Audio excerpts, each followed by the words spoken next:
বৈষম্য বিরোধী ছাত্র আন্দোলনের কেন্দ্রীয় কর্মসূচির অংশ হিসেবে গণমিছিল শেষে রাজধানীর সায়েন্স ল্যাব মোড় অবরোধ করেছেন শিক্ষার্থীরা।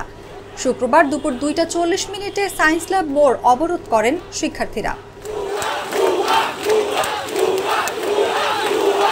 শিক্ষার্থীরা বলছেন, কেন্দ্রীয় কর্মসূচির অংশ হিসেবে প্রতিবাদ জানাতে তারা রাস্তায় নেমেছেন। সারা দেশের শিক্ষার্থীদের উপরে আইন শৃঙ্খলা বাহিনীর গুলি ও হত্যার প্রতিবাদে তারা রাস্তায় নেমেছেন।